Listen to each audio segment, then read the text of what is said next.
Good morning, good evening, good afternoon, everyone, and welcome to this webinar of the ICA, the International Crime Prevention through Environmental Design Association. The ICA is a professional, non-profit global organization for all things related to CPTED, and we trust that you will enjoy this webinar and learn a bit more about CPTED.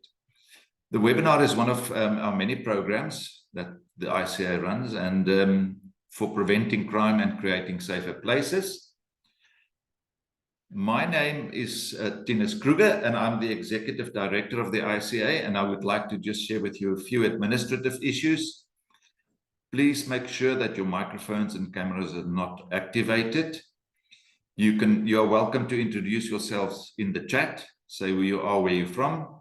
We will deactivate the chat, however, during the presentations so that you can concentrate on the presentation. Please use the Q&A function should you want to post questions or comments.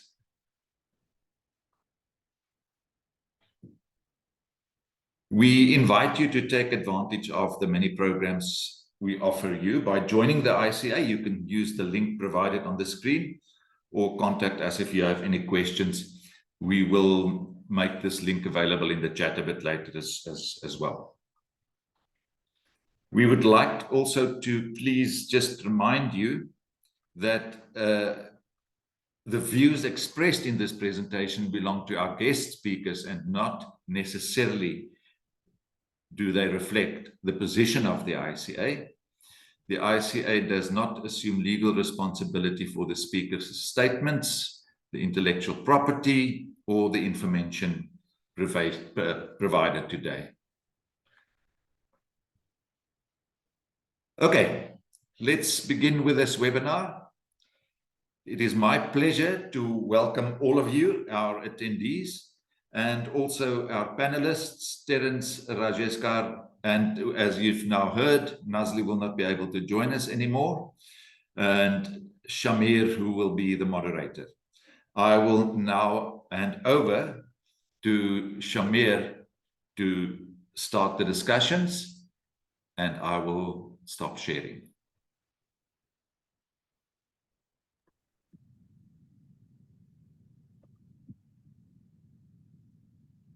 Thanks a lot. Thanks a lot, Tinus. While we're waiting for Shamir, he was having some technical snags. So while we're waiting for him to get in, I welcome you from India, namaste from India, and to all our viewers from across the world on this very, very relatively new topic, but very, very, very relevant today on the topic of cyber CPTED. As you all know, our third panelist, Nazli Borrero, has had an emergency and will not be able to join us. We still have our fingers crossed, maybe by the end of the program she is able to. But we will get on with the session for today because we have two luminaries of the field, Terence Love and Raj Shekhar. So cyber CPTED, now this is a contentious topic, as you people will learn during the presentations, and without much ado, I will start the sessions with our first speaker, and I'll allow Terence and Raj Shekhar to just do a quick intro about themselves because the written one that you all must have already read, which is part of the registration package, I think it would be better if the speakers bring the relevance of their personal work to the fore themselves. I would also request all our audience today to hold on to their questions. Post them in the question and answer box, not in the chat box, please. We will take them up after the panelists have finished their sessions, and they will be duly answered. So let's get into the workings. Cyberspace is something that I think probably none of us, whether we are very digitally inclined or technically challenged, as you can see most of us here at the webinar committee. So all of us have to, in today's day and age, dabble in the cyber world, whether it is to make a casual payment for our children's fees, or to do something more, much more technical, probably beyond even the realms of my imagination. Cyber is a living reality today. So CPTED, being as pervasive as it is supposed to be based on its basic principles, does CPTED have a role to play in the cyber world? Yes? No? Maybe? Let's get down to that discussion once the experts have given us their viewpoint. We'll start with the senior on the subject, Dr. Terence Love, a very good friend of mine personally, and a great academic on the subject. Terence, over to you. Thanks, Manjari. Let's see if I can share okay.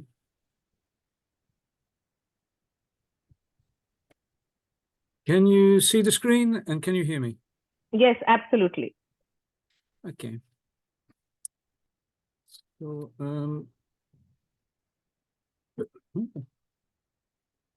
let me get the, oh yeah, okay.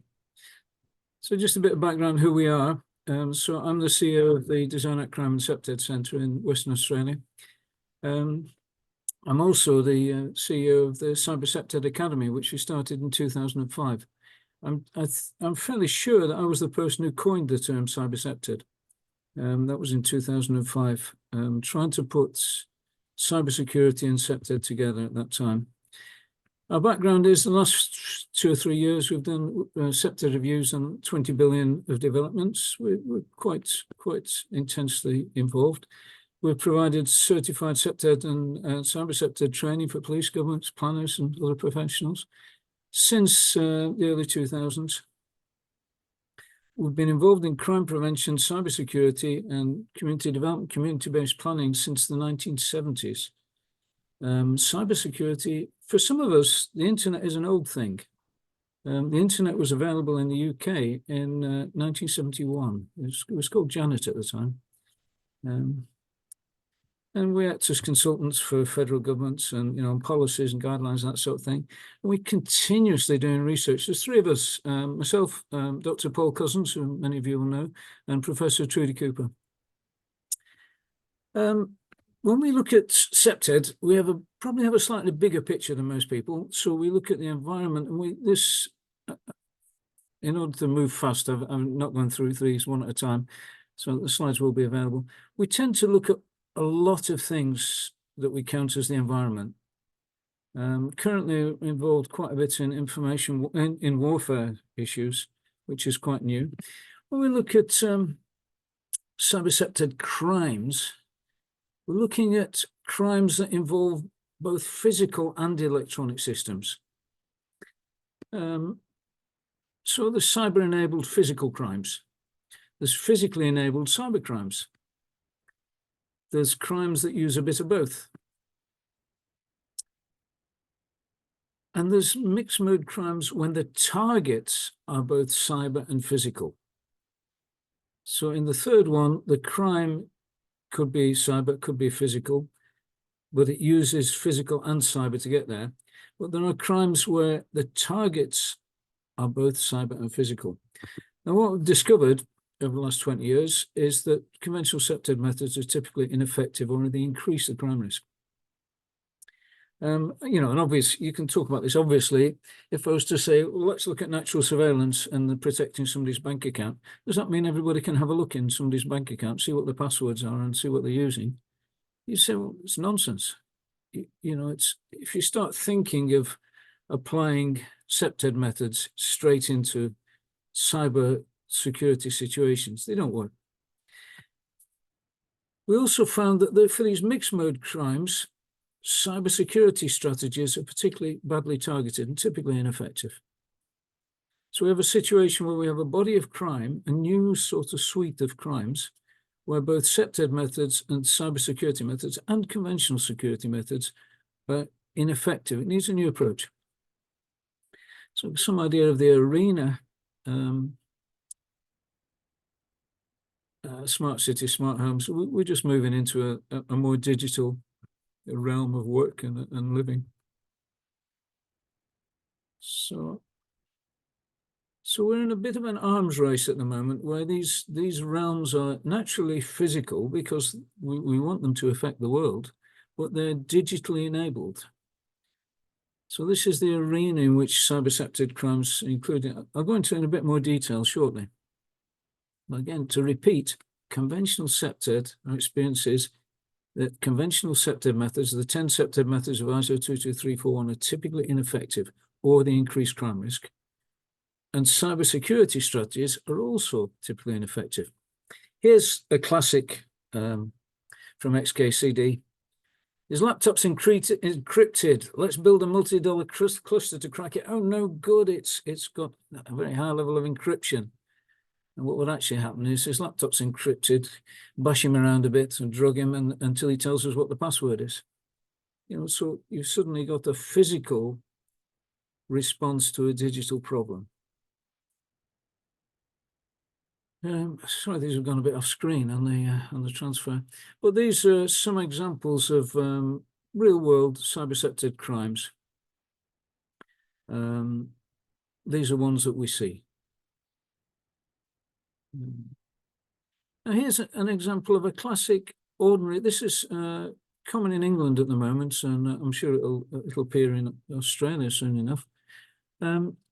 So somebody goes to the gym, you go to the gym or the swimming pool and you hang your bag up and you've got your phone in it and your bank card, and you go, well, the phone's secure, you've got a password on it, or it needs a facial recognition, and the bank card's secure. The way the hack works, the physical hack works, is somebody gets a look at the bank card and gets the number in the bank, and they get access to view the phone. So they ask for a new device to be added to the bank account using the card details. The bank quite naturally sends a code to the phone. But if the phone's got notifications turned on, the person can then just glance at the phone, put that magic number in, and then they have total control of the bank account to transfer money. So it's a little bit physical to operate on a digital system. The cure for it is turn off push notifications. Incidentally, push notifications has been a big reveal that various bodies, Apple and Google, have been selling push notification data, which is location data for individuals. But they've been sworn to secrecy that they should, not to tell anybody about it. And somebody leaked it last week. Another very simple, mixed mode is somebody breaking into a house to steal the keys so that you can get into a car. There are lots of dimensions to this cyber CPTED. Modern slavery. So there are new modern slavery bills, and the bills require companies to check their supply chains for slavery. But their IT systems are failing. They're under-reporting supply chains. So here we have modern slavery, a thing in a physical world, a crime caused by digital under-reporting. It's a mixed mode event. For those who haven't come across it, there's a little gadget. This is about 10 years old now, Roll Jam. And Roll Jams basically copy the keys that you use, those push keys that you use for getting into your car, which you can buy them for about $4.50. I think they're still available on eBay, or you can build one for about $35 from an electronics shop. The circuits is widely available, and the circuit diagrams available, and they can be used to record signals from remotes in a way that enables them to be reused to open your car or your digital locks or your CCTV systems. There are newer versions of the Roll Jam which are much more powerful. How about Apple? Apple only patches computers with the most recent operating system. Security patches don't apply to the older ones. So if you've a bit of hacking skill, steal an older Mac, and then you can hack into it easier. Another example, if you want to steal a car, in the old days, if you wanted to steal a car and it's in a car park, besides the problem of simply getting into the car, but which you can do with a Roll Jam, you have the problem of getting the car out of the car park. because the owner has got the ticket, and the ticket, unless that's paid, you cannot put it in the gate to let the car out. However, now you've got number plate recognition. If you can use a roll jam or similar to get into the car, all you have to do is go and pay the parking fee. And then you can simply drive your car out. So suddenly, a new IT system, the number plate recognition, is now facilitating the physical crime. 3D printed guns completely evade the licensing recording systems of gun manufacturing and control. So normally you have, in many countries, you have a recording system for the manufacture of guns, number, so they have a serial number on them, which is then recorded into some kind of national system, so people know who's got the gun and where it is. But if you print one yourself, then it's out of that system. Stingray devices used by police and others to physically surveil people. Often this is done illegally. If it's illegal, then it's a crime. Similarly for misuse of CCTV. Also, illegal counterintelligence work similarly depends on a mix of physical and IT.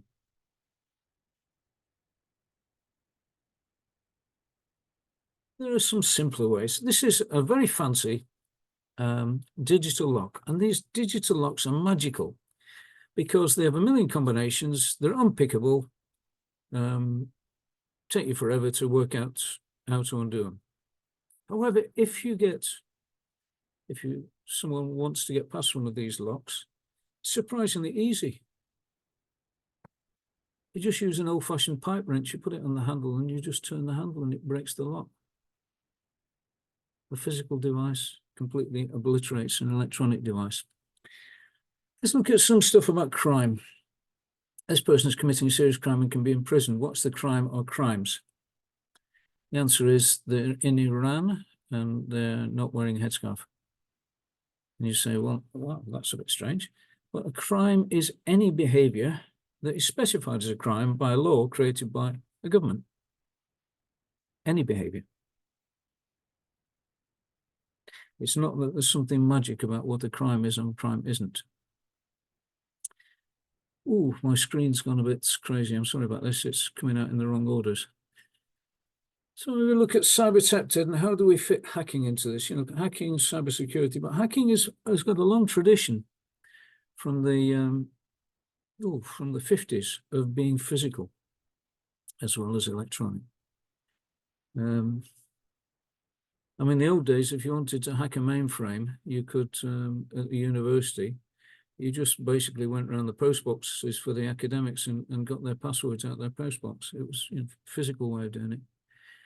So a hack is some means of subverting a system's rules and the intended goals of the system, but in ways that the system didn't want you to do it.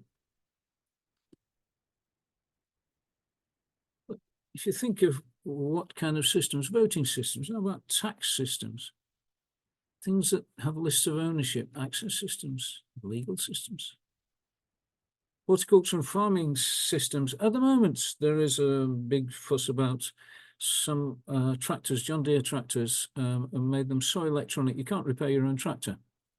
Farmers have instantly gone into physically hacking the systems, even though John Deere make you sign a contract so that you won't modify your tractor. Management systems, information warfare systems of management and competitive management comes into this realm. Manufacturing process control systems, we're seeing terrorism now enacted through operational technologies. There's systems that control sewage plants and water and the like. Communication systems, of course, IT systems in general. Well, that hacking is a dimension of cyber CPTED, along with the other stuff that I pointed out.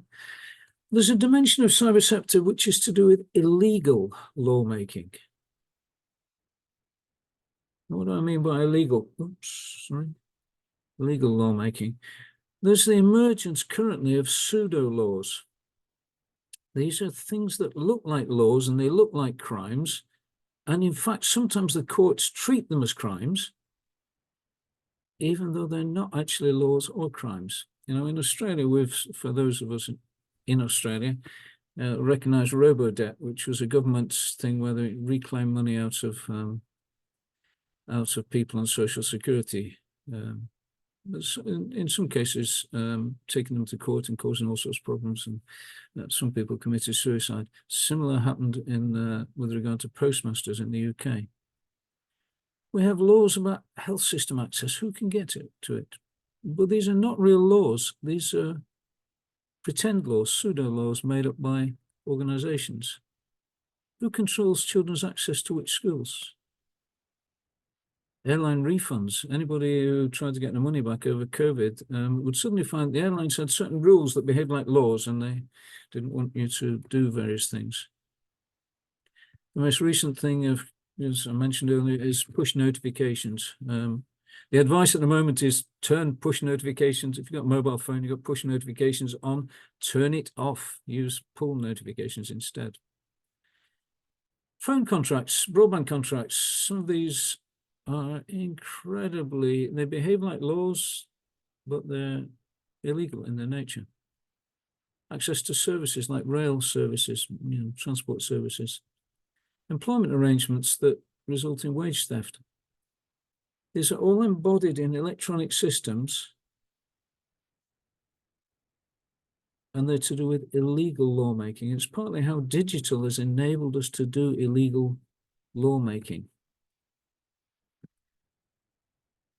And a role for cyber CPTED or practitioners is to identify and address such failures and illegality, even though they're in government institutions and government agencies.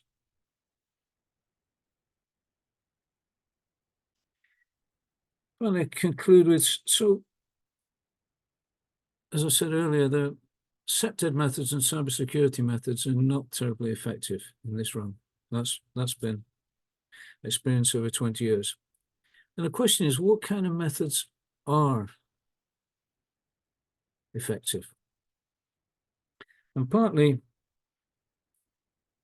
what myself and Paul and Trudy have been working on over the last 20 odd years is looking at crime prevention methods. We're using CPTED, but we're also having an eye to the future to say, well, how do these things work? For example, we know that, in general, we've got natural surveillance works in CPTED. Yet, just before Christmas in the UK, a young woman was raped on an underground train that was full. Security guard nearby, and nobody intervened. So, if natural surveillance is effective, why wasn't it effective then? So we need a sort of an overview picture of that is better than the principles that we're using. So that's kind of where we've been working. And these are 6 cyber CPTED methods that we've identified as effective, but they're very abstract. How they're implemented is the practical side of things. But these are the abstract versions of them. The first one is to ensure that the variety of crime prevention controls is bigger than the variety of potential criminality. If it isn't, criminals can do things that you can't respond to. The second, very simply, is time-based crime prevention to increase the time necessary to commit a crime so the crime becomes unviable. Now, time-based crime prevention is much more effective than security-based crime prevention. In fact, security-based crime prevention, we use it as a proxy, really, for time-based crime prevention. The third, which is a bit abstract, a bit more abstract, whenever somebody does something, there are transaction costs. So if I go and drive the car, I have to walk from here to the car. I have to put my hand in the pocket, find the keys and all that sort of thing. These are incidental things. If I've left the keys inside on the dresser, then I have to go back and get it. So it's an extra cost, of these. So everything that we do has these additional little bitty costs, which Ronald Coe has identified as being important. God knows how many years ago. I think he got a Nobel Prize for it. So if you can increase the incidental transaction costs for offenders high enough, then you're no longer thinking about the gains and losses associated with the crime. These costs are actually the crime deterrent. These incidental costs are the crime deterrent. And those apply whether you're in the cyber world or you're in the in the physical world, or you're in some mix. This is an area that we've done a lot of research on, and hoping to publish a few papers on the next 6 months. This is very new work, working out of the biological area, cognitive neuroscience. So it's arranging protection so that situations change to present new challenges, and those new challenges trigger wait-and-see responses in potential offenders. The fifth one is simply to ensure that there is an information trail linking events. Good and bad, because the other way of looking at an information trail linking events is called surveillance. And the sixth one is that every one of us, when we do something, we have systems within us, or in the groups that we're operating in, social groups that we're operating in, which, if you like, manage, they control. We decide to do something and they manage what we do. So if I decide to go to the shops, then something in me arranges that I get in the car and I go to the shop, rather than get in the car and go somewhere else, or go to bed, or whatever. So we have control systems either within us or within the social groups that we operate that support us. Cyber CPTED methods can be used to locally overwhelm internal or group control of potential offenders in a potential crime situation.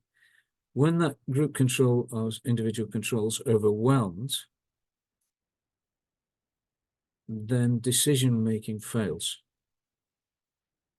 and the crime or the action doesn't go ahead.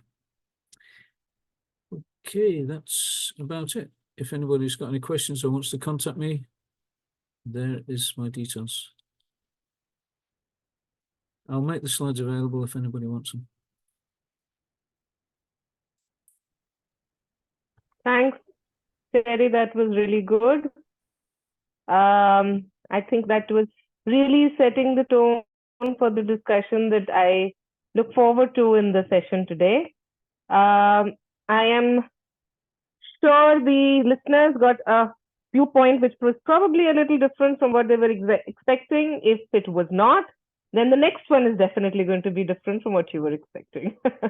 So because we've got two completely divergent views on the subject of cyber CPTED, to feed into a discussion and a debate that we hope would take the subject only forward. So without taking away from the time allocated to each one, Raj, please take over. Again, Raj is a very, very close friend and an expert of cybersecurity in India. I will let Raj give his brief introduction as relevant to his narrative. Take it over. Thank you all. Right. And my one comment I would like to give, Mr. Terence, it has been an honor to hear you, and it's just outstanding the kind of work you have done. There's a lot that I can learn from your expertise, and it was just wonderful hearing you. So having said that, now I'll just echo to what Mr. Terence has said and share some of my views on this amazing term that he has coined called cyber CPTED. It's a very fascinating term, and I think that we should adopt it widely. And most of what he has spoken, I'll be complementing that from my session now. So I'll just share my screen. Allow me a moment.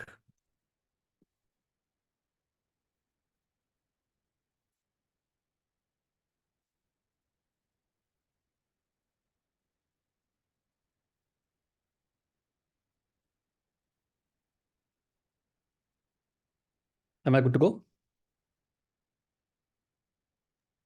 Yes, good. Yep. So first of all, good afternoon to everyone.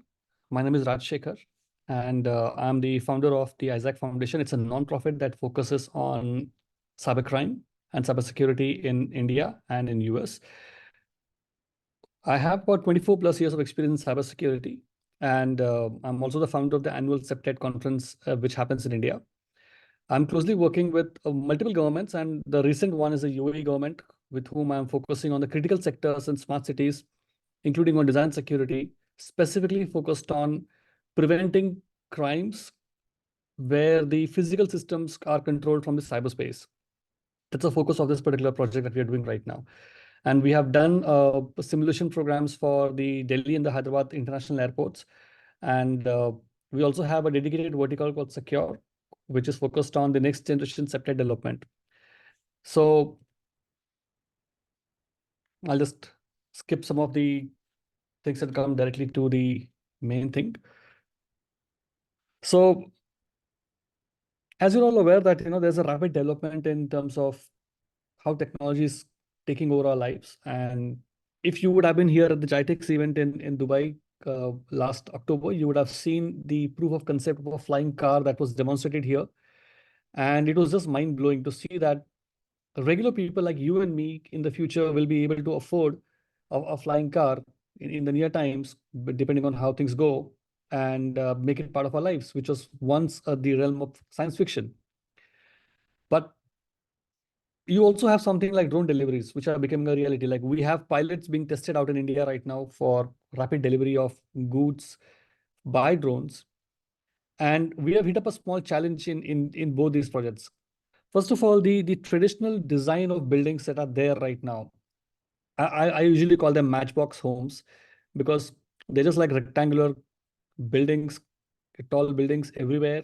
And they are just not designed for having flying cars in their zones. They just are not designed for drone deliveries.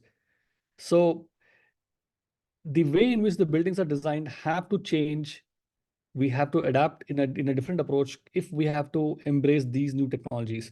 Otherwise, the architecture may actually become a roadblock for implementing these new forms of technologies and innovations. So definitely the kind of buildings that you see today out in the streets, and you take a walk out, they have to be changed over time. Otherwise, the way in which we are currently innovating, it may not complement. But then there are challenges with these kind of technologies. Like, for example, in the traditional CPTED perspective, if there is a person who was surveying something, or he's having a line of sight, these things cannot be controlled by a human being. When especially something like a drone, which can travel at a much higher speed, they may not be able to even understand if it's a legitimate delivery coming in, or it's a malicious package in it, which can actually cause damage to the physical premises. So even the traditional methods may not be able to stop it, because the entry points are changing. The way in which you have to survey things are also changing rapidly, right? So what we have to do is that if we have to keep our environment safe, or have to make sure that the people who are living in those spaces are safe, then we have to have a radical approach in those designs. And when I say this, let's look at another example also. You have the critical sectors that drive an economy or a business. So if you look at the metro stations, or if you look at the nuclear plants, or if you look at telecom sector, if you look at the data centers that are coming up, or the semiconductor manufacturing plants which are coming up, these are the sectors that drive business for a country or a city. Now, if these locations are hit by a cyber attack, or physically they cause a problem in these locations, they will hit the business in a big way, or they will destroy the economy completely of the city in a matter of hours and days. Now, if you look at the airport for that matter, if for some reason the flights are not able to land at the airport, then you're looking at a complete chaos. And a city which is completely dependent on an airport for its business, for example, Dubai, any damage to the airports can cause significant economic loss to the whole city, right? So the challenge here is that these are no longer governed by the traditional methods of security. There's a lot of technology involved into it, and these technologies are directly controlling the physical spaces. So by a click of a small button or a small code, a person sitting in some other country can actually disable the gates of arrival and departure for an airport. They can change the flight information displays on the screens. They can actually cancel flights if they want to. And they'll also be in a position to shut down the ventilation in the buildings, or change the boarding pass information on the kiosks, and cause tremendous amount of chaos in the entire environment. And the worst part is that you are not able to see the person. You just don't know where the person is because he's physically not present. But the impact is very much physical. The person is not there, but the chaos is physical. It's actually happening. The damage is happening on the ground in reality. So the methods have to change, and the buildings which are very smart nowadays, you have to find a way in which you can handle this technological innovation along with it. So there's a solution for it. So what we typically do is that we use something which is called as a digital twin. A digital twin is a virtual replica of a physical environment or system that closely resembles the way it functions. Now, most of you might have Apple Watches, right? Why do people buy an Apple Watch? Not because it's from Apple. That's not the only reason. It's a great technology. The thing is that it has a feature which allows you to create a kind of a replica of your heart. It can monitor your heartbeats. It can monitor for any kind of changes in the heartbeat, and it can create a log over a period of time to see the behavior of your heart, and then give you predictions on top of that to tell you that how you may have a problem in the coming days and what you should do for it. There's so many metrics that it does measure, right? Now that's a digital twin of your heart living right inside the Apple Watch. The same thing is applied to physical spaces. You can create a replica of any physical space which is governed by tech or technology, have sensors or have the parameters around it monitored continuously, and exactly know in the cyberspace what's happening on the ground. Now, this can be as simple as a replica of a shopping mall, where digitally you'll come to know how many visitors have come in, how many have left, what is the crowd at a certain peak time, what floor is occupied at a certain time, what gates are open, what are not open, how is the fire system working. Everything can be done on a digital twin in a very easy manner. And it can be a great asset to the security efforts that we're trying to do. For example, it knows when the lights are on and off. It can also tell you which doors are open, and it can also tell you if a certain behavior of or a movement of a certain group of people in a certain zone is a security risk or not. That's the power of digital twins. And if combined intelligently with the best practices that we do with CPTED, this can be a great boon for architects as well as security professionals worldwide, right? So what it can do is that with a digital twin, you suddenly have decisions that are data-driven. They are no longer based on a human trying to understand based on certain design principles alone, but there is an added value of data which is coming on top of that, which provides real-time information on everything around you, including all the assets which are there and the unfolding threats. So this enables you to monitor the physical vulnerabilities and the potential intrusions to effectively create a security that otherwise would not have been possible. Like, for example, here, an example is that a twin can detect if an unsecured window alongside an exposed entry point is open or not, right? These can provide real-time alerts and enhance your incident response measures significantly. So what are the other things that the twin can do? From traffic patterns to unauthorized constructions or modification in a certain location or a zone, any changes in landscaping, access patterns, or deteriorating infrastructure. It can predict and enable you to take measures instantly, which in most cases, the traditional CPTED may not be able to complement. While the purpose is to prevent potential risk to human life and crime, the design principles of CPTED, when combined with digital twin technology, can actually be fantastic.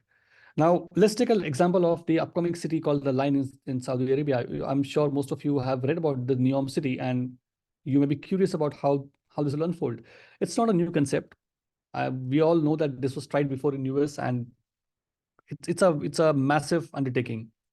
But the interesting part here is that the critical sectors in the line are completely based on multiple layers and through a complex system where without technology and AI and cybersecurity as part of the design, you literally cannot build the city.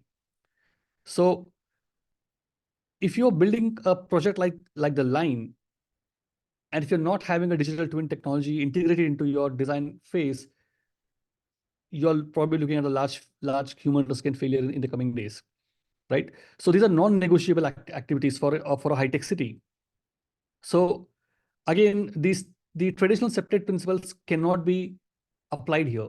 You need a little more than the traditional CPTED principles to go and combine with the knowledge of cyberspace to make the problem of crime resolved over here. So take an example. The smart HVAC system or any specific technology which is controlling. Now, for example, in the line, there are drone deliveries which are going from point A to point B. Now, when there is a heavy interconnection of technology at every space, then without monitoring the data points and without understanding what risk it can bring, you can just invite problems. What I would like to do is I would like to show you one simulation program that we have done. If there's a permission to show a video, which I was not planning to show, but with your permission, if it's okay, I'll play a very small 1-minute video to show you how a simulation on the city is being built. Can I show that? Go ahead, Raj, as long as you're about to wrap up after that. Yeah, sure. Yeah.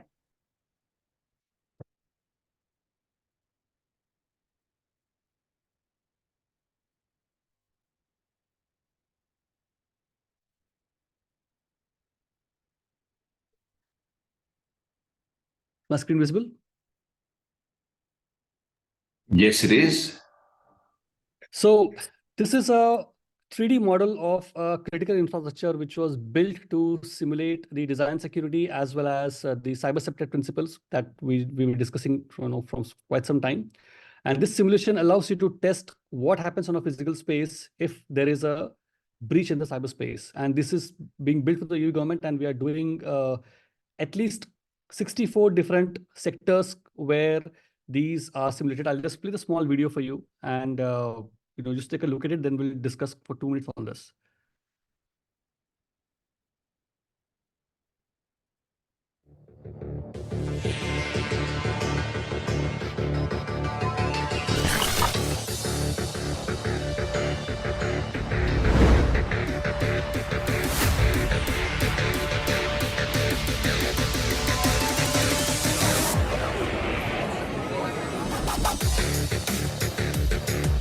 هدفنا في مجلس الأمن السيبراني هو تبيان أهمية هذه المنظومات الغير مأهولة وسهولة اختراقها إن لم لا سمح الله يتم تأمينها والامتثال لمعايير الأمن السيبراني فيها. كثير القطاعات اليوم وكثير منها بتعتمد على هذه المنظومات الغير مأهولة، كانت روبوتكس ولا كانت الدرونز ولا كانت في المصانع ولا كانت في الآليات والمنظومات الأخرى اللي تعتمد أيضا على ذاتية القيادة وذاتية السيطرة.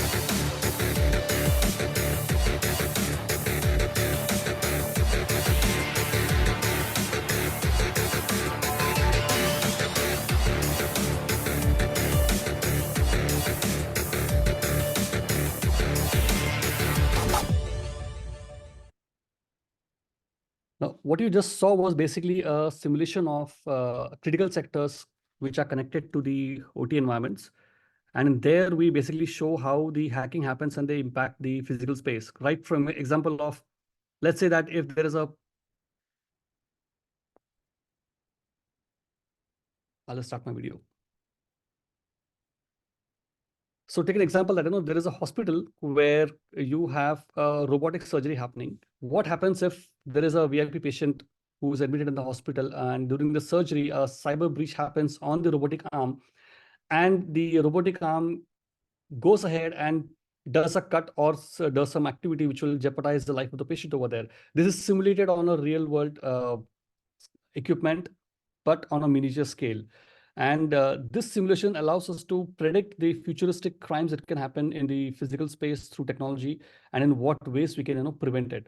So that's a whole thing. So here, the thing is that because of the nature and the evolving innovation just happening around, we have to have a lot of collaboration among all the experts together, right? From architects to security professionals, data scientists, technology providers, we all have to collaborate to do something that can enable the security in a better manner. And the CPTED alone, with professionals from the architecture background, cannot alone handle this problem. So there is a bigger need for a collaborative approach in this. So definitely, we have to see that there's a version 2 of the traditional CPTED, or there's a technology word which is part of that. In fact, cyber CPTED sounds fantastic, and it's time that we understand that if the community of the CPTED has to remain relevant in business, or if they have to continue doing business in the next 10 years from now or 15 years from now, they have to adapt the cyberspace. Otherwise, it will not be relevant anymore. They will not have this. For example, today an AI can just do pretty much what a CPTED professional can do. They can look at an image and predict what all ways in which the particular area is violating the CPTED norms, or is having a risk from that perspective. So pretty much AI can do a lot of things on its own. So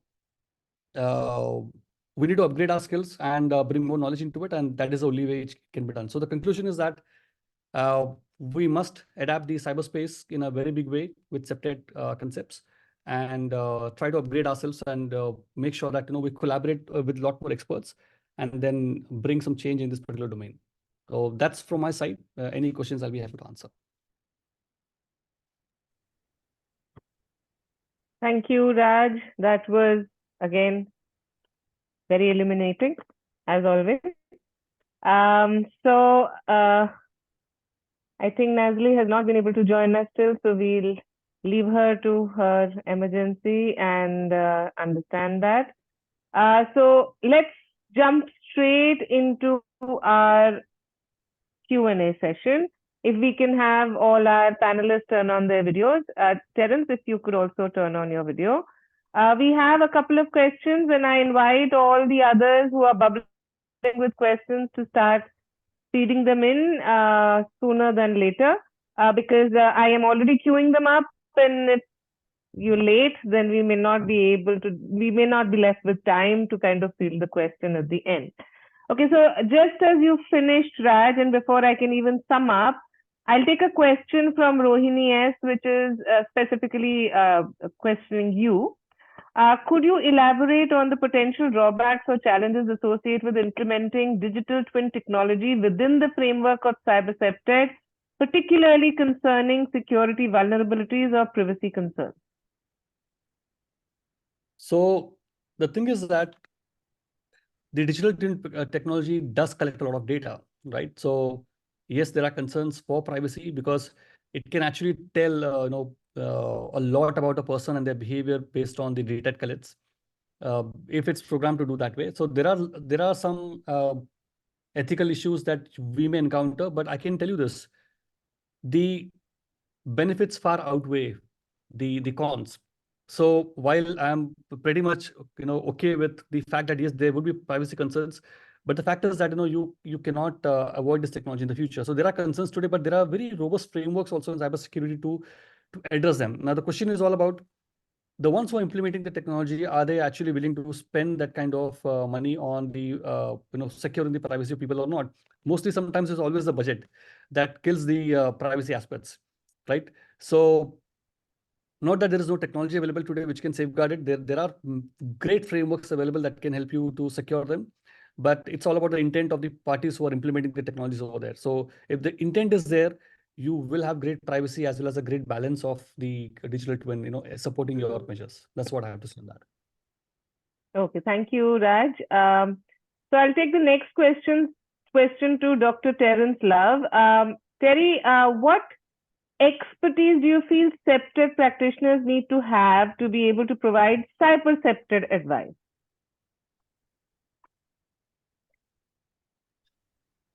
Before I say anything, I'd just like to comment on the previous question. which Okay, is please. about Yeah, absolutely. Yeah. it's about limitations.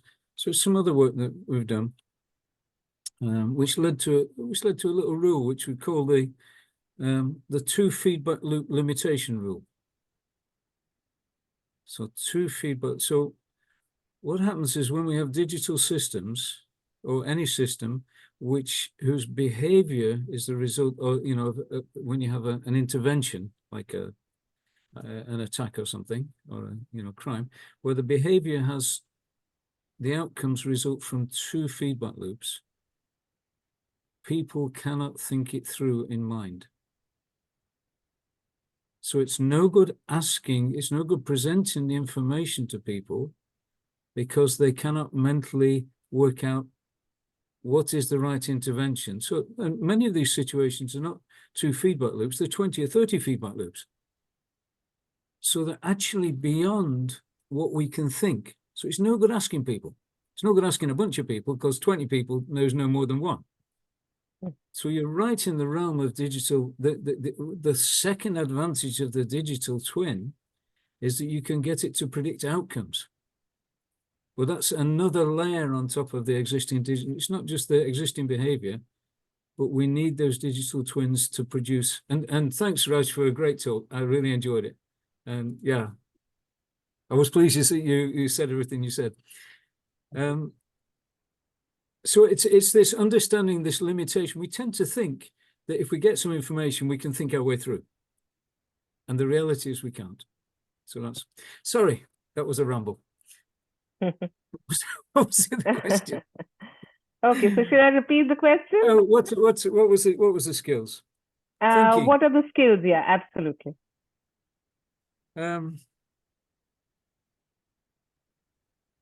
I think we're starting to get to a realm in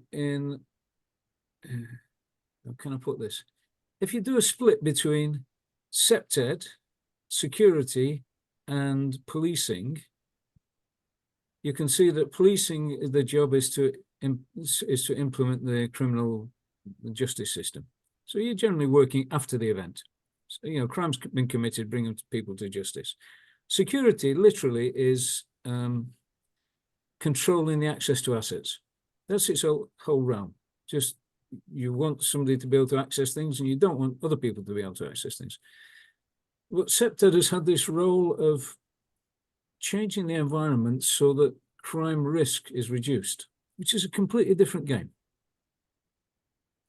What's happening is we're getting more sophisticated at that. We had some simple rules at first. Well, those simple rules often expected people to be trained as an architect or a planner or something already.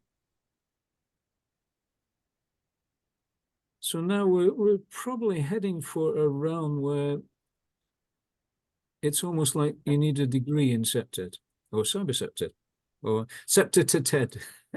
How do you say it, Raj? Two T's. CPTED. So just so we're probably looking at more skill. Just sheer more education, better thinking, clearer thinking. Yeah. Yeah. Okay. That sounds good. It's the same as what you find in design everywhere. Now we expect designers to be better. Right. Also, the thing is that from the skills perspective, to be honest, if you expect the CPTED auditors or the CPTED professionals to learn cybersecurity the way that someone would spend years in learning the science behind it, it may not be realistic. So we may have to dumb down the entire audit process for cyber CPTED to a checklist or a set of questions that may simplify the whole process for them. But yes, definitely from a skills perspective, I strongly feel that in fact, CPTED or not, you should learn cybersecurity even for your own personal benefit in life because you're completely online these days. So some courses in cybersecurity definitely will help. And the simulations that we have just shown, in fact, we are going to train the police officers on designing the new cities in UAE with CPTED principles in mind, with cyber CPTED principles in mind, in fact, on the simulation models. So if you are lucky enough to get access to these kind of simulation models where you can get to learn firsthand of what the design principles can do on a city with a cyber background and how a breach can impact a physical space, then I think that would be the best thing to do. At least in India, we have 10 labs, and in UAE, we have one. So Singapore will have one soon. So I strongly feel that professionals who are pursuing these kind of studies must get exposure from a 2-day or 3-day workshop on such kind of simulations also to enhance their understanding of how this can play out in the coming days. Great. Thank you both for that discussion. And I have a barrage of questions, so I think we're going to move a little faster now, give crisper answers maybe. So I have a question from Manoj Singh. I see that the attendees are dominated by our part of the world, very interestingly. And so I have one question from Manoj Singh. It doesn't say whom that question is, so you can both, whoever wants to go for it can go for it.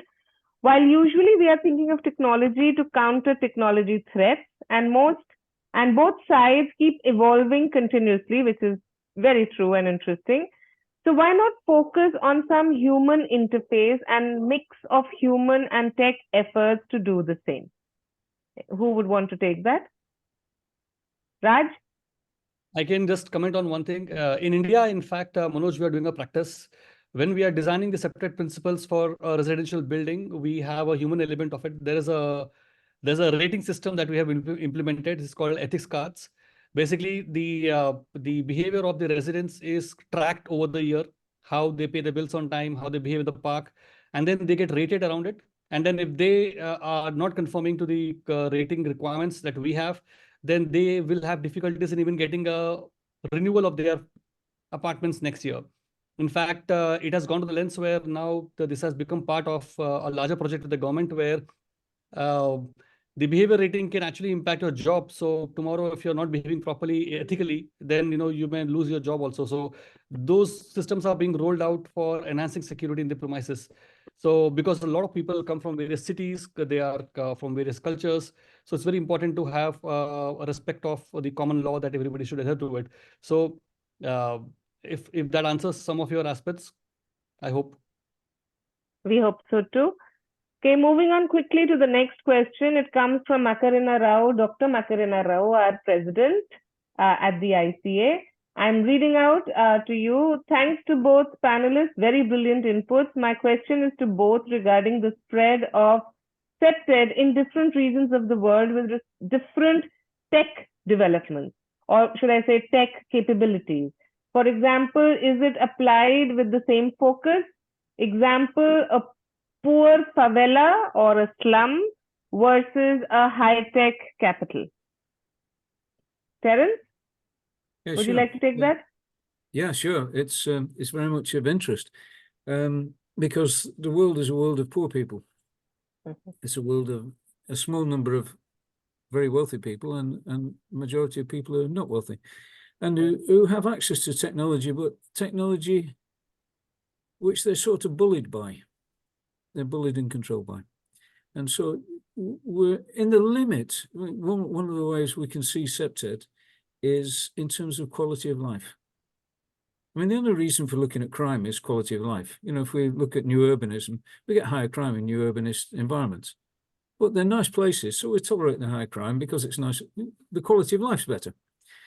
So a lot of my feeling, a lot about how we manage CPTED is crime risk and quality of life. If you put those two together, you get a place to stand that makes good sense. And you can adjust how you respond to technology in those terms. Can I add something on Right. that? Yeah, please go ahead, Fred. Question was for both. You have to understand that one thing we should understand very clearly. Let's take a look at the artificial intelligence as a subject. You must understand that AI is for the middle class and for the poor people. When I say this, please understand my context very clearly. It will become increasingly difficult in the future for a common man to find a human executive getting on a phone call with them and addressing their problem in support, because AI is cheaper, right? It's far more cheaper. So in the future, if you want help in anything, you will only be thrown an AI in front of your face, because then for poor and middle class people, that is what they have to live with. Only if you're exceptionally well-to-do in life, you'll be able to afford a real person interacting with you in the coming days. And this is the reality. So when I say this, please understand that it doesn't matter what economic background cities may have or people may have in the future. Technologies like AI are going to be there everywhere. So even if you're not too well-to-do financially, more so because it's cheaper to use technology to control a population or to drive benefits out than have humans stand there and do it for by humans. So what I mean to say is that you cannot avoid technology. It doesn't matter rich or poor. It is going to overshadow and be there for you, no matter what your financial status is. So you can't avoid it. That's what it is. Yeah, that's well answered, Raj. Thank you. And thanks, Terence. Okay, another question I'm taking to both of you. We have heard you both talk of cyber CPTED versus traditional CPTED, but you don't make any reference to the generations of CPTED. When you talk of traditional CPTED or you refer to traditional CPTED, are you referring to the opportunity related aspect or the opportunistic crime prevention or the social aspects as per the second generation or the third generation? So I'll take that question first to you, Dr. Love, and then maybe Raj, you can pitch in. Okay, I think we've seen in a lot of different disciplines now. I've got to do some work at the moment on military history, which is a bit weird, but yeah. And there is what's called new military history. Old military history was about wars. Who did what? How did Napoleon win the war? New military history is about the sociological perspectives, which kind of governance models, so we're looking at bringing in a lot of extra things into understanding how military action occurred, failed, or succeeded. Some of the discussions are about Pakistan and Afghanistan at the moment, and they're complex issues. Now, what I think we're seeing in CPTED now is the same transition. It's taken a long time, but we move from a very, very simple, oversimplistic physical picture, and we're now increasingly adding an understanding of the dimensions of how people behave. And, that will, as Roger's pointed out, that will increasingly be via technological lens. Over to you, Raj. Okay. Yeah, so again, on that same point what Terence has said, the thing is that the generations of CPTED, they all have some improvements on it over time based on the needs. And we must understand that CPTED was created for a different era, for a different purpose at different times. Now, times are changing. And when CPTED was designed, probably the cyber physical systems or the use of cyber was not that much in infrastructure projects. Today, it's very different. So we definitely would advocate a new term for it. Not just, have a generation of CPTED, call it as generation of CPTED, no, because it's a remarkable shift here. So we would rather prefer to call it cyber CPTED or a 2.0 thing. The reason is because it's completely different from what has been there. So the incremental developments of CPTED as a subject, which has happened over the years, it's much respected and appreciated. But then this new challenges that we're facing today in the next 5-10 years now, it's so different that it needs a different category in itself, which is why we are talking in this way. All right, I take that. And so, Raj, you've made a strong case for the necessity of CPTED 2.0. Why can't we simply stick with the existing CPTED frameworks and adapting it as the new challenges arise? Maybe make it a part of the CPTED third generation or the fourth, or so on and so forth. I'll be very honest with you on this. The reason is business. Because if you want to sell the same traditional CPTED, there is a perception around CPTED already that what is it designed for, right? If you want to bring a change in CPTED, improve the standards, improve the framework, contribute to the development of CPTED as a domain itself from your expertise or your knowledge also, the problem is that the traditional definition of CPTED will always overshadow the adaptation or adoption of the new standards that you want to bring in, which means that 5 years from now, if there's a new building which is coming up purely based on cyber physical system, it has digital, it has a twin, embedded into it. There are complete cyber aspects into it, and then you walk around with the CPTED manual and say that, look, I'm an expert with so many experience. I would like to drive this CPTED now. They may just not want to do it. I'm just being practical about it. They may just say, it's not relevant. But if you come with a new term, a new definition, and then explain to them why this is so different and why, a combination of these standards may help you better from our expertise of what we have done in designing of CPTED traditionally, and merging these two fields together with a whole lot of other experts together, it will make more business sense for a lot of people. So again, it's psychological, one. Second is that it's also business. And I feel that if the CPTED professionals have to continue doing business in their lives in the 10 years from now, and not be defeated by a robotic, humanoid coming in and saying, I'm a CPTED expert, and then can answer every question that a normal guy can do. You need to change the terms. You need to change the definitions. You need to make sure that, it looks different. Purely from a business perspective, it will make a lot of sense. That is my first take. And second take is that when a new design or development takes place, which is remarkably different from what has been done from last 30 or 40 years, then it deserves a separate category in its own right. And it is very different what we're talking about today. Cyber CPTED as a concept also is very vast. It's not a small change. It's a huge leap. So I feel that it deserves its own brand and name. So the term cyber CPTED is fantastic. I never thought of it before, but now that I heard and I came to know that this was coined in 2005, I think it was way ahead of its time. The term, when it was coined in 2005, it was ahead of its time, and I think it's time for us now to embrace it and start advocating it. That is what my take is.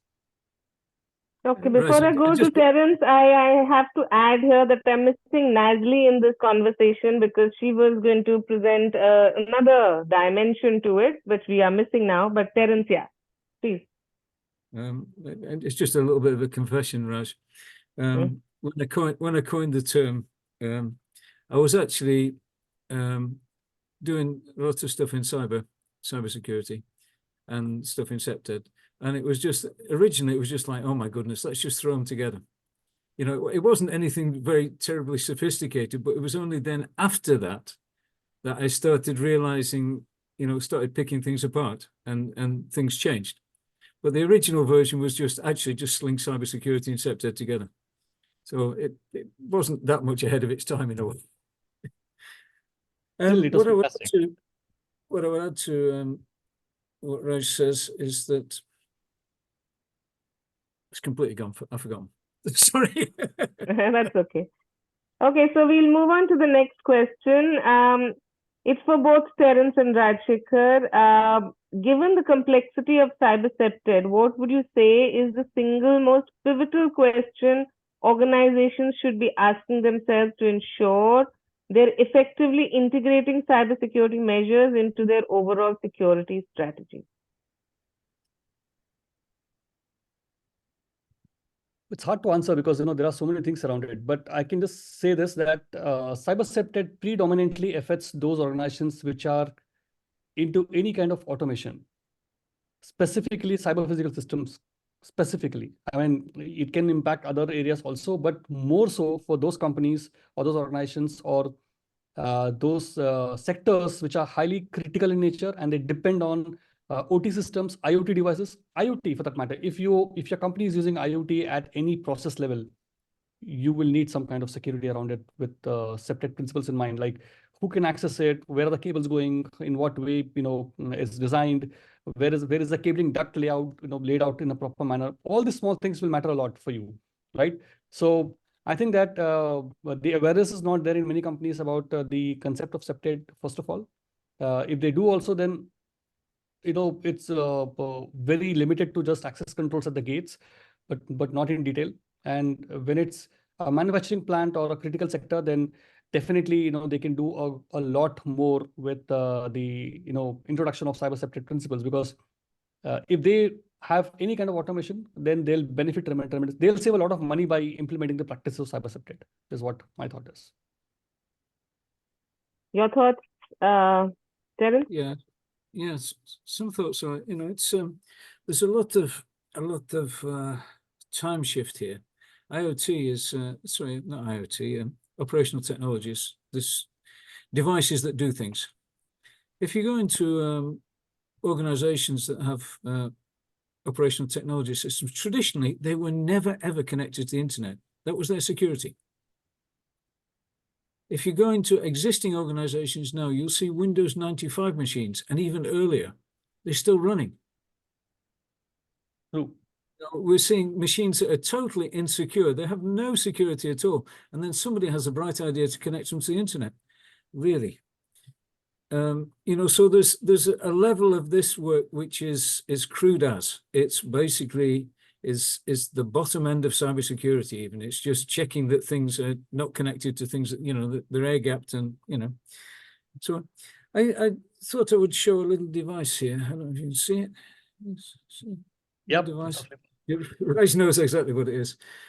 That little device will break into just about any car or any digital house or any CCTV system or just about anything. And they're available. So you start talking about CPTED and security and houses and buildings. When devices are available, we're in a frame of having to think our way around a lot of this stuff that much of the world isn't very aware of yet. You're not right, so I'm presuming that you're in the same boat with this one. Yes, very true. So I think that that historical dimension, it's not like it's one thing all at the same place. We're at different places and different spaces with different things. And cyber CPTED is not a bad term for bridging across at the moment. Okay, so so just to go back to that question when we were talking about CPTED, traditional CPTED versus cyber CPTED, it kind of intrigues me that you say it's a specific, because the fact is that CPTED in itself is a multidisciplinary strategy. It's not something that is restricted to architects or security professionals or urban planners. I think it's like that we've come to understand. It's a community role.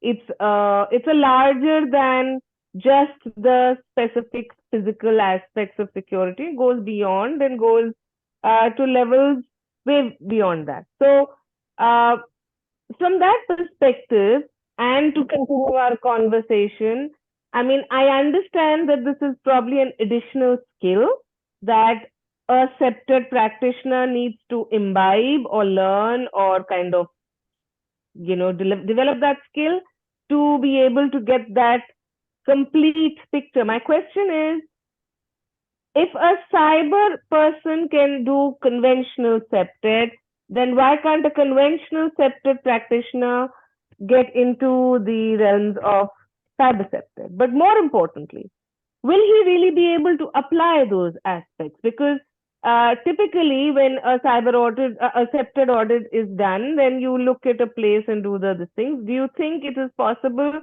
for a conventional CPTED practitioner to have the skills to also overview their cyber systems and give a commentary on that, or will he be overstepping his brief? I know Raj will have a long answer to this, and I'll say the blunt answer is that CPTED principles don't apply. Okay. So CPTED is fundamentally based on observation and human behavior through observation. So whether you talk about natural access control, natural surveillance, territoriality, and in digital realms, you do not have and you do not want people to have that level of observability. So it's simply CPTED practices do not apply in the CPTED world, in the cybersecurity realm, and you absolutely don't want them to. Okay, Raj, your thoughts? On the subject. Yeah. So the thing is that if you look from a pure skill perspective, that can the cyber guys doing CPTED, why can't CPTED guys do cybersecurity? Let me put it this way: when you do your CISSP certification, there is a there is a small chapter which focuses on CPTED within the realm of CISSP domain, which talks about how physical principles can be, design principles can be used for security.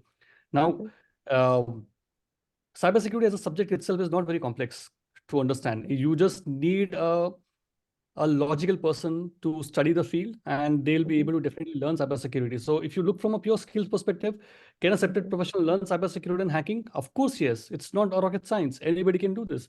You just have to spend a few hours every day on YouTube, or attend a course for 1 week and spend a month in learning the basics. And of course, they'll be able to do it. So the question, can they learn? The answer is yes, they can. Absolutely, there is no doubt on it. It's not rocket science. And you can definitely, do that very easily. So I don't think there's a challenge at all for it. However, the caution should be exercised where, where they can go to what depth with that domain. So obviously, cybersecurity is very critical, because any mistake in cybersecurity can cause phenomenal damages to the organization, right? So if they are handheld properly to the domain where, where they can identify the problems, as I said, if you can dumb it down enough where it's easy for a lot of people to do it, it'll be practical to a great extent. Otherwise, if you just expect them to just be very good in this, then the answer is absolutely no, it's not possible. But definitely there's a middle way for it. It has to be managed, then it can be done. Okay. So I think I'll now take the last question for the day. Give me a second. Okay, so the last question for the day, again, to both of you, would be starting with, I'll go with Terence first. We've heard a lot of, I've attended, I don't know how many webinars and actual conferences in person, and we've been hearing, and everybody is, nowadays the best topic of discussion is how dangerous AI can be, and how AI related crimes are going to rule the world, and it poses a very fatalistic picture of the times we are coming in for, and that AI is going to take away our jobs and take over everything, So to cut the long story short, let's look at the positive sides. Can we talk about how AI contributes to CPTED or cyber CPTED, or let's just simply put it as, or CPTED, whatever, or CPTED 2.0, or let's just say crime prevention, whether it is prevention of cybercrime. So thus far, we've been talking about cyber CPTED preventing cybercrime. I'm talking about now AI preventing not just cyber crimes, but also physical crimes in the traditional CPTED sense. So, Terence, your views, and then we'll come to the conclusion. Okay, I'd go to a slightly different picture on this. So we're looking at transformer AI. I mean, AI has been around a long time. I was working on AI in the 70s and 80s. So, and the maths is the same now. It's just that we can do, particularly the transformer models, which we're using for large language models, they're enabling us to drag in information from a lot of sources. So, but what we're getting, which if you use it, that you find that you basically get, it gathers information for you quite well and writes something for you, put simply. The challenge for CPTED, I think, is a bit deeper. CPTED has been sort of stuck for a long time. And we've not been doing, there is quite a lot of criminological research that we haven't really tagged onto the CPTED principles well enough. There's a lot of questions that have come out of the criminological data. We're getting much, much better evidence, particularly from China and from South America, on big data projects that are giving us much more information. One dramatic one from South America showed no evidence of broken windows theory across 5 large cities. It's like, oh, how does that work? So I think we're in a position where if we look at the old CPTED literature and we use AI on that, we will get unhelpful answers. What we need to do first is to have a better understanding. Okay. All right, Raj, your thoughts? So the thing is that AI is a great boon, in fact, for a lot of ways, because it will accelerate a lot of activities that otherwise would take hours and days. So take an example of, in the coming days, you'll have applications which will just look at the blueprint and give you a lot of insights on how CPTED can be applied for such kind of an environment.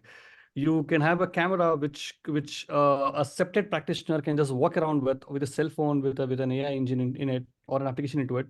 It can just walk around the campus, and it can do the entire checklist audit for you just like that, because it's very smart enough to visually understand what's happening around. It can see the light intensity, see the spots, the areas and all. If so, AI definitely can enhance your job role and make CPTED easier for you. But what AI can also do is it can open up new possibilities for business in the CPTED area. And that's what we should aim for, because I strongly feel that any technology, any framework, anything, if it doesn't have a business sense, then there is no point in actually hanging on to it, right?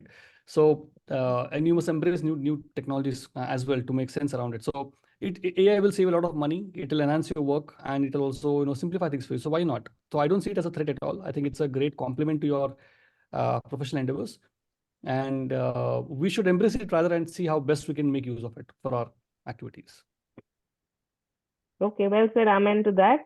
And with that, I think I hope I don't have any new questions because we don't have time for them. Oh, I do. Let me just look at the question. Okay, so I'll ask you this question as I'm reading it. I'm sorry, I don't have more time than that.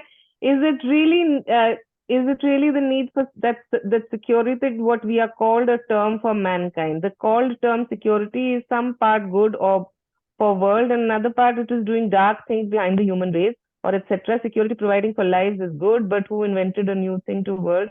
Always there is a loophole in that thing to destruct lives. Analyze the movie called Skyscraper. You can understand what is good or bad for human race by building a good security. And then he says, sorry, don't read this. It is no meaning in this question. It is only my opinion. I can't challenge your service for serving the humankind. That's There's a question before that on the aviation, on the 3D printed guns. Maybe you want to take that one. Okay, take that if you want to, because we have only hardly a minute left. Yeah. Take that, Raj, if you want to. No, it's for Terence, so then I can just also add on value to it. All right, so we don't really have the time to go for that, so I think I'll close the session for now. And I'll thank both our panelists for the day. We missed Nazli, but thank you very, very much, Dr. Terence, for bringing your extreme abundance of knowledge to our panel today. And Raj Shekhar specifically, your expertise in the cybersecurity field, your great love and interest in CPTED, and the special business sense of everything that you look at. So with that, with a great thanks from all of us here at ICA and on behalf of all the viewers across the world, I thank you, and I will now give it over to Tinus to wrap up the evening. Thank you. Thanks, Manjari. Thanks very much, everyone. I appreciate it. We will close now. Just a few things, just to have a look. The chat is now open, and there's a link there to a number of things, specifically the survey, but we will send you an email with that as well, so that you can fill in the form, short form, to help you, or to help us to improve. We know that, and apologies again, that we had some technical problems in the beginning. I now have the wonderful task of, as a not so technical person, to go and figure out what on earth went wrong. But thank you for your patience, appreciate that. And we'll end off with just a few slides, so that, and I just want to make sure that we show them correctly, and we share, and there we go. Let me just take that out of the way, and you should be able, I hope. Not yet. Again, apologies. Let me try share again. You should be able to see the screen. Can you see the screen? Not Yes, yet, Tinus. We can only see the poster. Yeah, that was the screen. Let me share. Can't expect everything to go right all the time. So you should be able to see that. And you should be able to see that there's a survey, as I mentioned. Please note that if you would like to get a certificate of attendance, you have to fill in the survey and tick the box right at the end of the survey. This is where you can register become a member of the ICA. This information is all available in the chat. And you can contact us on various social media. And with that, I say thank you very much.